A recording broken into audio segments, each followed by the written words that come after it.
strapotere dell'Inter.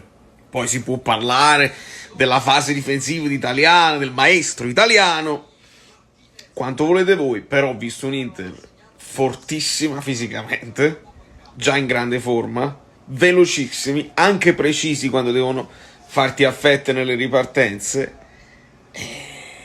Lautaro fa un gol bellissimo, l'altro normale ma l'altro bellissimo.